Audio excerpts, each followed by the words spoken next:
आता आपल्याला पहिली आयटरनरी बनवायची आहे, तर आपण त्याला हिंदीमध्ये पण यूज करू आणि हिंदी आणि मराठी असं दोन्हीमध्ये बनवू. आता ही आयटरनरी बघा, मी काय ब्लॉगर वगैरे तर नहीं है, पण हे बनवण्याचा पर्पज़, ये बनाने का मकसद ही यही है कि जब मैं first time Europe tour plan कर रहा था, इसके पहले भी हम लोग out of India international tour किए, लेकिन यूरोप कंट्री थोड़ा अलग है तो थोड़ा सोच के किया था।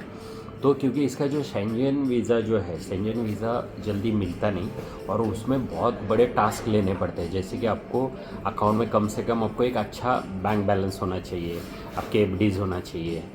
तो उससे क्या है, वो एक उनका एक अलग बोलते हैं ना, मेजरमेंट का एक कोई क्राइटेरिया रहेगा अलग से, कि वो लोग सोचते रहेंगे कि आपकी एलिजिबिलिटी शायद वो देखते रहेंगे कि आप हमारे कंट्री में आके इधर रहे, वापस गए नहीं, तो वैसा रहता। तो मैं आपको स्टार्ट से बताता हूँ कि हम लोग ने वीज़ा के लिए अप्लाई किया सबसे पहला। तो इसमें ना बहुत बार बहुत सारे मीट्स रहते हैं आप लोगों के टूर करना समझ रहे है। थे। तो मेरे बहुत सारे फ्रेंड्स वगैरह थे, तो मैंने उनसे सुना कि यहाँ पे आपको जो वीज़ा है वो जल्दी नहीं मिलता और मोस्ट ऑफ चांसेस रहते हैं कि आपके रिजेक्शन के। तो उसके लिए बहुत सारी मेरे मन में भी बहुत सारे थॉट्स थे कि नक्की एग्जैक्ट क्या प्रॉब्लम रहेगा, किस वजह से रिजेक्ट होगा। देखो, कोई भी कंट्री अगर उसके पास लोग जाएंगे, टूरिज़्म उनका डेवलप होता है, मैक्सिमम लोग जाएंगे तो उनका तो फ़ायदा ही। तो वो लोग रिजेक्ट क्यों करते, तो उनको पर्सनल उनकी भी कुछ मजबूरी रहेंगी, कुछ एक्सपीरियंस रहेंगे या फिर उनका कुछ पॉलिसी रहेगा, इसलिए उनको उस हिसाब से उनको डॉक्यूमेंटेशन देना है। तो ओवरऑल मेरा तो वीज़ा हो गया, मुझे विदिन 3 डेज़ 4 डेज़ में मेरा वीज़ा आ गया।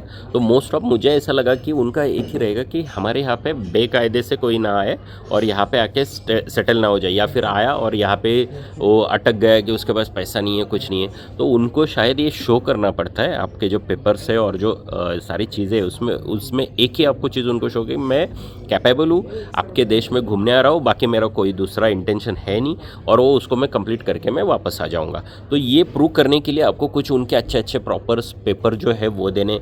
अगर आप सिंगल आइटरनरी हो, सिंगल आप घूमने जा रहे हो, सोलो ट्रिप प्लान कर रहे हो, तो अगर आप बिजनेसमैन हो और आप एज ए एम्प्लॉई हो, तो आपको इसमें भी 2 क्राइटेरिया आती है।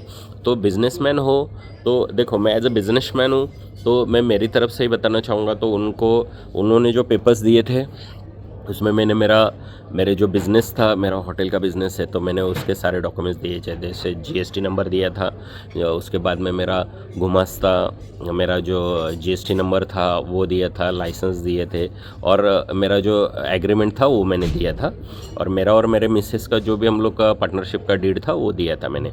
उसके बाद में हमारा 3 महीने का स्टेटमेंट दिया था और 3 साल का आईटीआर दिया था। उसके बाद में जो एफडीज़ थी, एफडीज़ का 2 कॉपी अलग से लगाया था। उसके बाद में वो भी दिया था। उसके बाद में आई थॉट सारे पेपर जो मेरे बिज़नेस से रिलेटेड थे वो तो दिए थे। फिर अपने जो पासपोर्ट्स है, वो पासपोर्ट के जो वैलिड पासपोर्ट होना चाहिए वो हम लोग के दिए थे। उसके फ़ोटोज़ जो पासपोर्ट साइज़ फ़ोटोज़ थे वो अलग से बना के दिए थे। तो उसमें एक फ़ोटोज़ के बारे में एक बताना चाहता हूँ। जैसे कि मेरे छोटे बच्चे का मैंने फ़ोटो निकाला, तो फ़ोटो निकालते टाइम है ना, उसका टीथ दिख रहा था, बस दाँत दिख रहा था।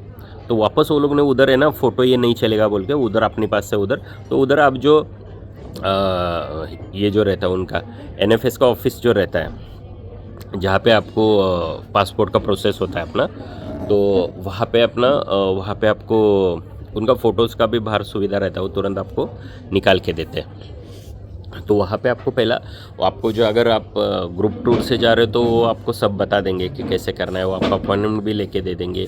तो आपका जो इसमें रहता है, आइटरनरी में रहता है, या फिर आप किसी ग्रुप टूर से कर रहे हो या सोलो कर रहे हो, तो अलग अलग क्राइटेरिया के हिसाब से आपको यहाँ पे समझो अपने अपने डॉक्यूमेंट सारे अपने दे दिए, बिज़नेस के रिलेटेड दे दिए।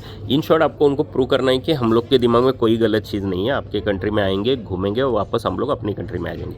तो उनको ये दिखाना रहता है कि मुझे ये रीज़न से मुझे वापस आना ही है, क्योंकि तो आपको वो सब उसमें दिखाना रहता है। अभी पेपर्स में जो मैंने बताया कि मेरे बिज़नेस से रिलेटेड जो पेपर थे वो भी दिए मैंने, मेरा एफडीज़ थे वो भी मैंने उधर दिखा है, और मेरा बैंक बैलेंस का उनका एक फॉर्मेट आता है वो भी मैंने भर के दिया था, ये है। और इस हिसाब से आपको चाहे तो मुझे डीएम कर देना, मैं आपको उसके भी कॉपीज़ भेज दूँगा। उसके बाद में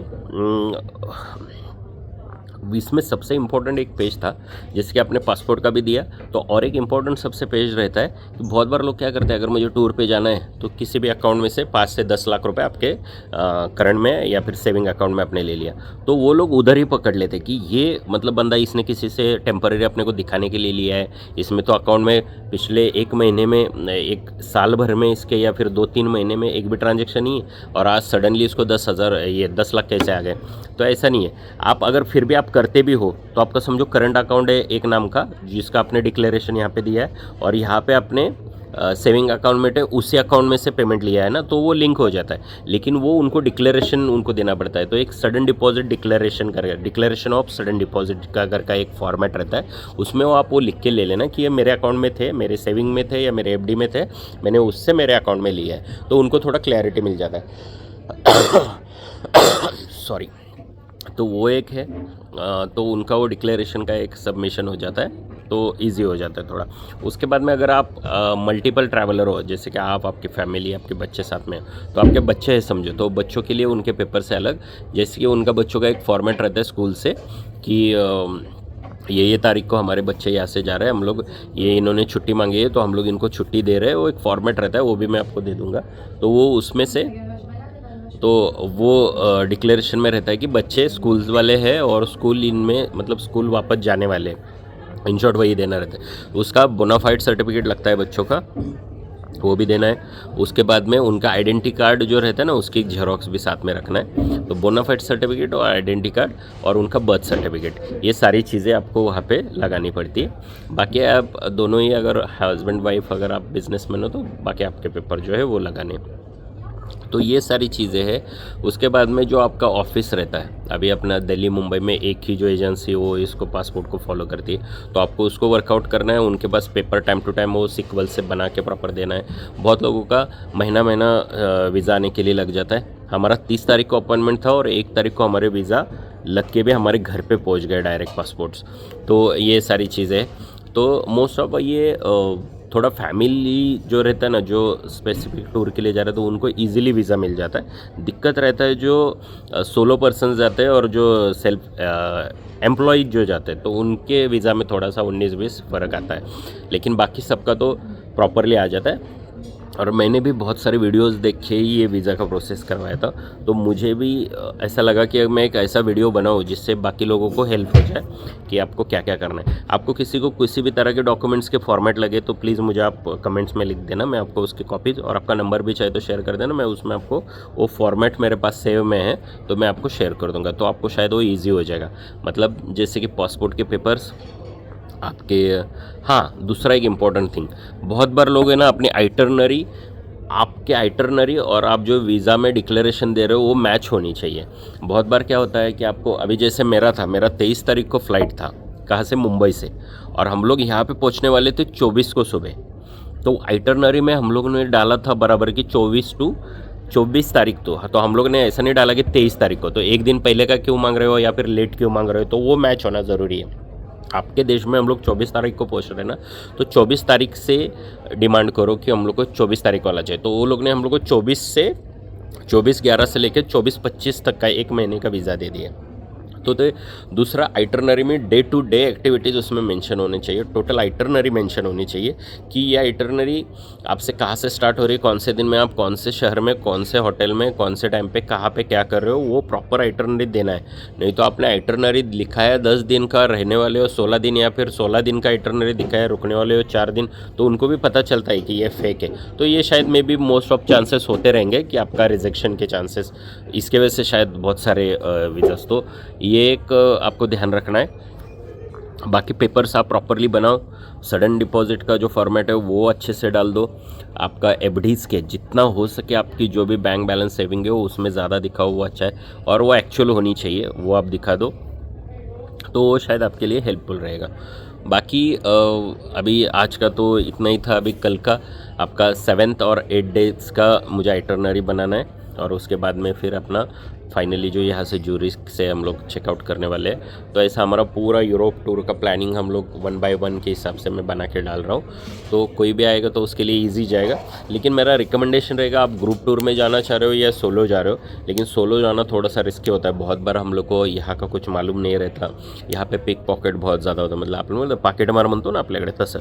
तर काही काही एरिया असे रिस्ट्रिक्टेड झोन आहेत की तिथं त्या गोष्टी होतातच. म्हणजे तिथे गव्हर्नमेंट इकडचं आपल्यापेक्षा कितीतरी पट हे सुदृढ आहे, सक्षम आहे, पण ज्या गोष्टी यहाँ पे होनी है तो होनी ही है। तो यहाँ पे जो अपने जो ट्रैवल गाइडेंस, ट्रैवल के जो टूरिस्ट के जो ये रहते ना टूर मैनेजर रहते, तो उनको प्रॉपर सारी चीज़ें मालूम रहती, कहाँ पे रुकना है, कहाँ पे नहीं, क्या करना है, तो वो प्रॉपर आपको सारी चीज़ें बता देंगे।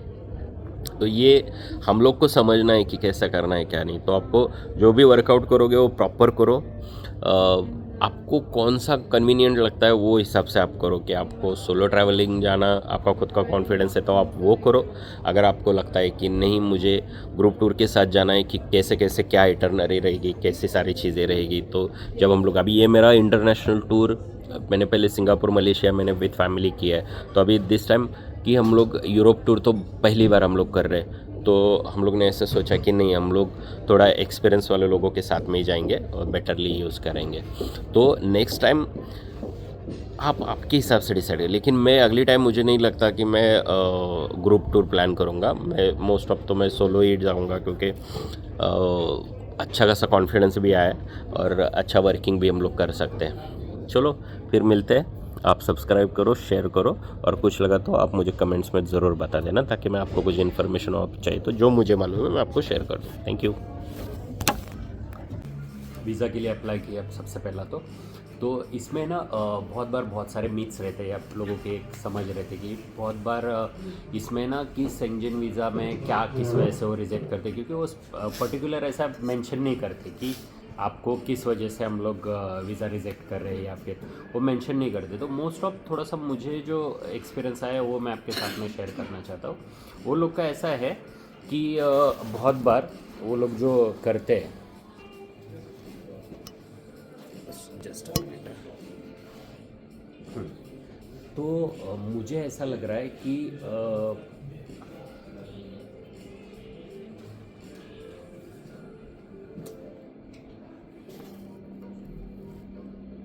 चलो तो एडिट